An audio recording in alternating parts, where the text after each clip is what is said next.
In class, we've been working a lot with dowels because I think it's really useful to be able to use the dowel, find your alignment from your sacrum, the back of your ribs, and the back of your head.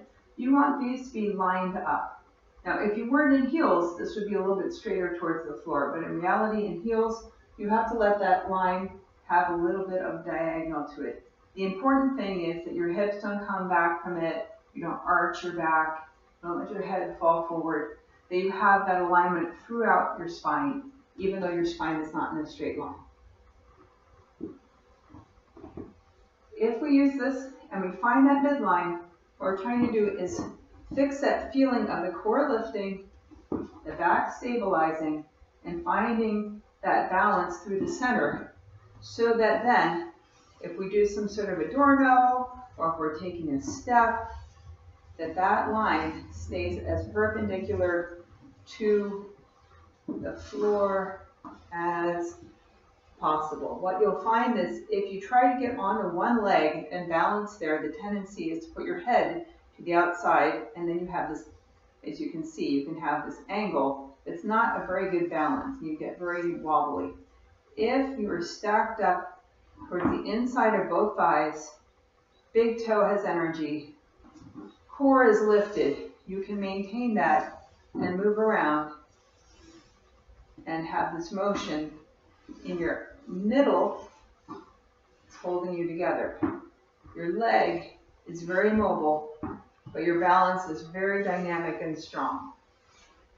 I prefer this to having everything gripped in one place and then trying to move your leg, because that's not going to help your balance. It doesn't look beautiful and it feels uncomfortable to the body.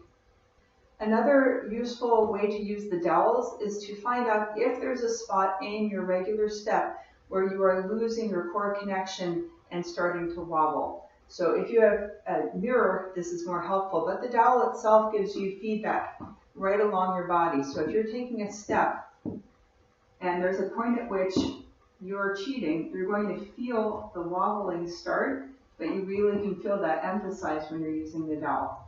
So maybe you're doing an ornament and taking a step, and you want to find that spot at which, if there is one, where you really need to focus.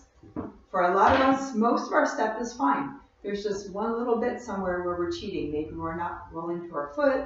Maybe we're letting our hips come forward. I've seen a lot of that in class. So remember that as you step, you don't want to take your hip forward and then put your body on top of that foot.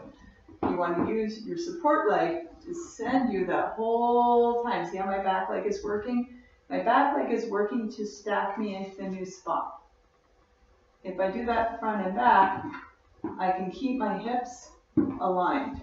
If I'm reaching, I'm going to start having some strange behaviors through my back through here. So I want to make sure that although my hips have give, my body has give in the movement, that I'm landing. Every time I land, I'm really landing perpendicular to the floor. So I have this nice feeling of my energy being right on balance and not leaning somewhere.